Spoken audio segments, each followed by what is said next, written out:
This is the depiction of meteorological divination by Robert Fludd. This chart is a summary of the contents of the chart of depiction of meteorological divination and can also be related to the chart for the plan of universal causes later. Both of these charts are by Robert Fludd and show different themes of relationships. This is an explanation of the Kabbalistic principles shown in the depiction of meteorological divination. The relationships to the Sephirothic spheres and the planets named after them are such that the distinction between Kabbalistic astrology and regular Mantic astrology are evident. Robert Fludd stratifies this chart into three basic sections representing a cause, an effect, and a consequence. The cause being God and his spiritual world, the effect being the created world, and in this context, the consequence being the effect upon incarnated mankind. The uppermost section presents at its center the incomprehensible, indescribable deity, flanked by his 10 primary ideas expressed by the corresponding Hebrew names of God, the angelic orders, the numbers, the chief angels, and the etheric planetary spheres, in complete accord with the Sephirothic Kabbalistic order. The deity is symbolized as an eternal, ever-present, all-penetrating light, perpetually radiating its resplendent brilliance into the darkness, having the tetragrammaton, Hebrew 4-letter word meaning Jehovah, in its center, distinguishing this light from all others.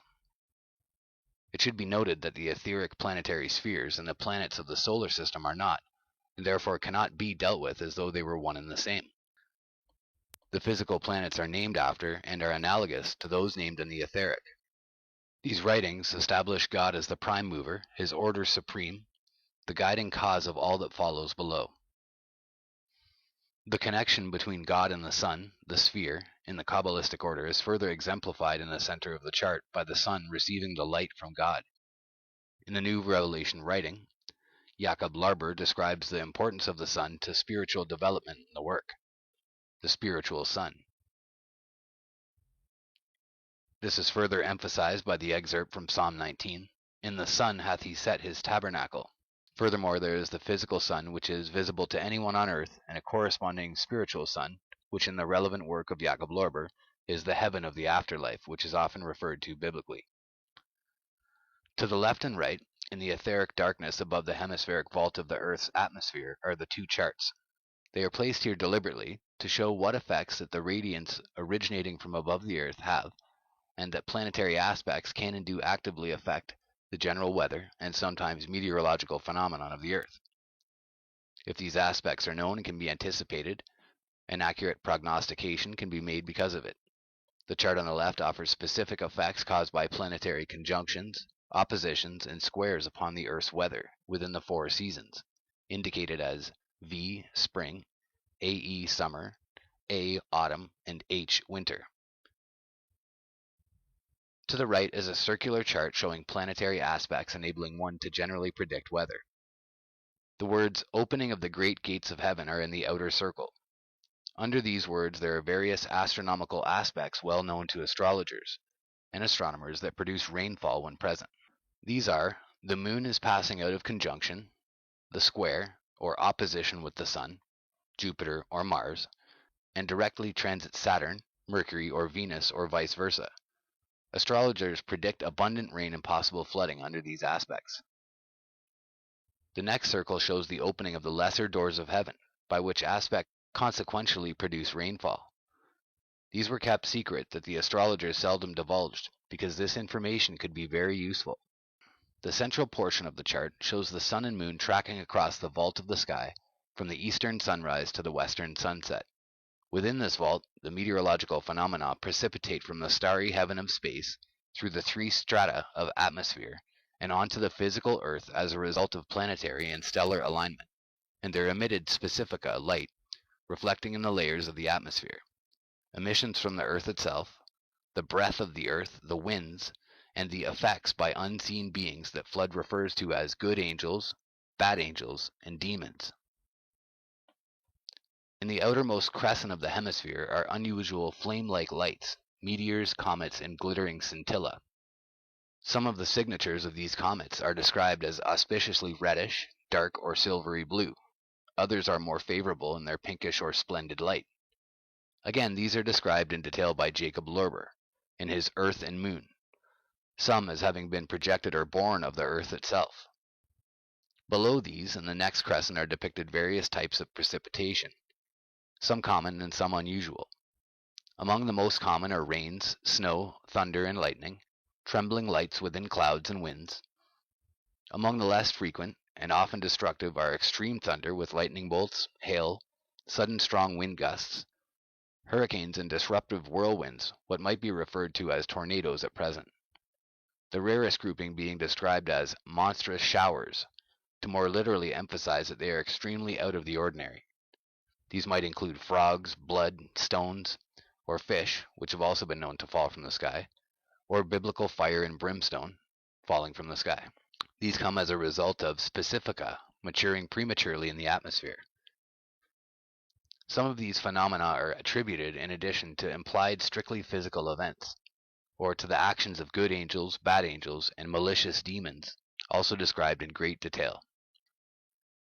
In the lower crescent, representing the lower atmosphere closest to the Earth's surface, are depicted, in addition to the effects produced by reflected light and fine precipitates out of moisture, are the 12 winds. The atmospheric effects produced due to reflected light, light passing through atmospheric humidity, rains or mists, the lens-like effect of the atmosphere on light, and cloud formations, are colorations and magnifications of the sun and moon. The parallel light shafts from the sun shining through clouds and the like. The very familiar circular and arc-shaped rainbows due to light refraction are described as are halos around the sun, moon, and other stars, the sunlight refracted through the atmosphere producing reddishness in the evening sky. The very common appearances of the moon in the sky in the morning sky and reflections of the sun itself in the sky are also shown. These phenomena are primarily light produced and may be one reason why Fludd has named this chart in Latin as Catoptrum Meteorographicum. Catoptrics is the study of phenomena produced by reflected light and or rays of various types being acted upon for the purpose of divination. Such apparent low cloud formations called goats, shooting or flying stars, the very fine precipitate that produces dew and frost born out of the very finest vapors of the lower atmosphere are shown. It is also very possible that in the lower atmosphere observed at the Earth's surface, the various types of mirages such as temples appearing in the sky due to reflection are very possible. In many of these phenomena, importance is placed on the position or point of view of the observer in order to observe some of these projected effects. This positioning is referred to as aspect. For instance, in order to see a rainbow, the observer must have the sun shining behind him in order for the refracted colors of the rainbow to be projected in front of him. The observer must be between the sun and the rainbow. There is also an explanation for the effect of light shining against the darkness of space to produce the familiar cerulean or very dark blue of the sky.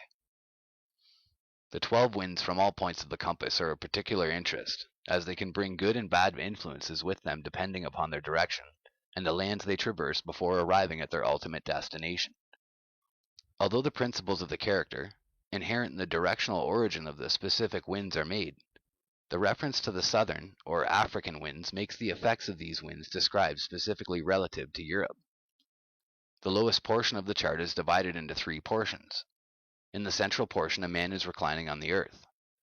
By incarnating, man has no choice but to bear the weight of effects, causes from the spiritual world, the effects of the astral world, and consequences upon the physical, and therefore is at the very bottom of the chart.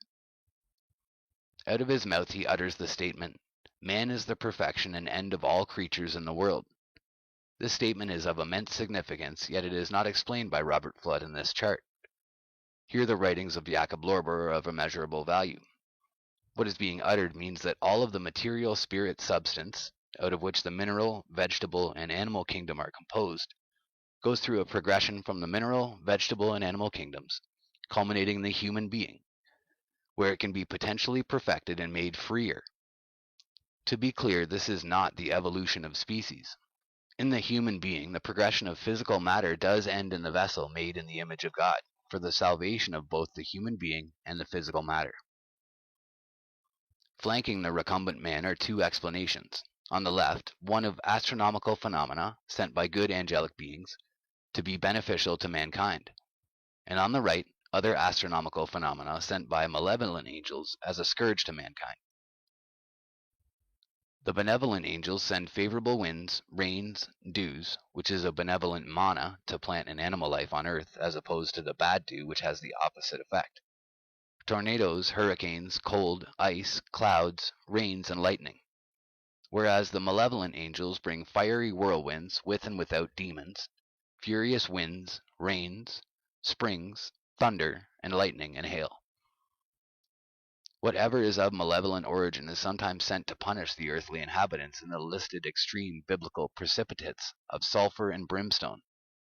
But in the more everyday occurrences like rains and snow, the unseen spiritual activities that bring them about is to balance out unseen evils by the angels that oversee and maintain the earth.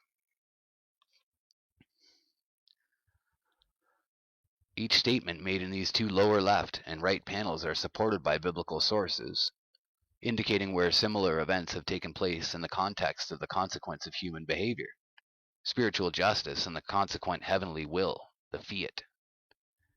In conclusion, Robert Fludd proves that he is no fool.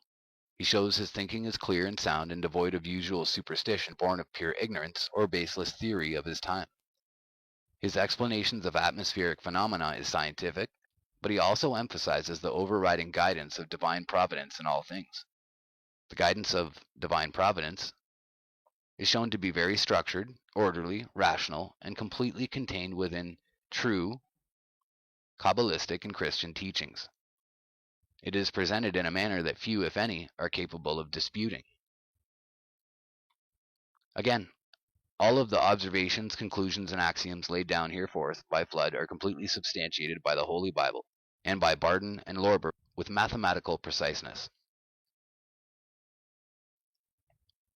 The causarum universalum speculum, the plan of universal causes. I'll read it from left to right here.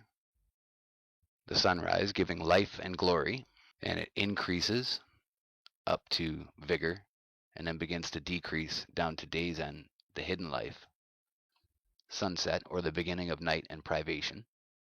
Then it begins again on the other side, the dawn of the creation of day.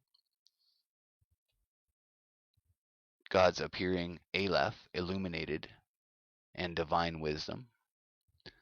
And you see that it goes 10, 20, 30, 40 as the time continues up. And then you see the divisions of these orders. So the first one is the Aleph, Ahia, Father, Chater, Crown, Seraphim, Metatron, Primus Mobile, Mineral Elements, Water, Food of Life, Spirit, Mercury. On to the next one, it's Yah, Jehovah, the Hakma, Windowin, Cherubim, Sophile, in the stellar heaven, evenness of form or oneness of form, fire, impulse of life, the soul, and sulfur. Next is Mem, and there's more readings in here. There's the primal father of the archetype in cosmogony with the mother, Aleph, bringing human nature. So the next one is Elohim, Benai, Prudence, Thrones, Zephkiel, the sphere of, and then it's an astrological sign, and the union of matter with form, the earth, terrestrial something, body, salt.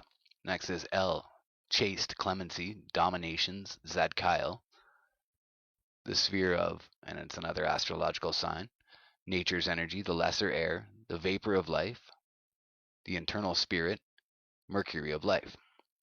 Elohim, Gabor, Gabura, powers, Samael, the sphere of, and it looks like masculinity, impulsive energy, fire, warm, exhalation, fiery Rephaim, sulfur. So as it's moving across, it's moving through all the different aspects.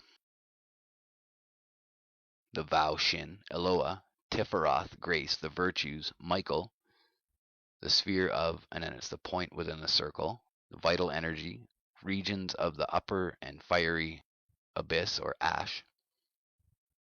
I can't read the next two, they're just a little too small. It looks like vitrifying and salt. Then next is Jehovah then Elohim, then Shaddai, then Adonai. Principalities, archangels, angels, souls, Haniel, Raphael, Gabriel, fresh water, windy air, son of water, earth. All these perfectly compounded bodies of the earth, replete by the grace and act divine, animal, vegetable, mineral.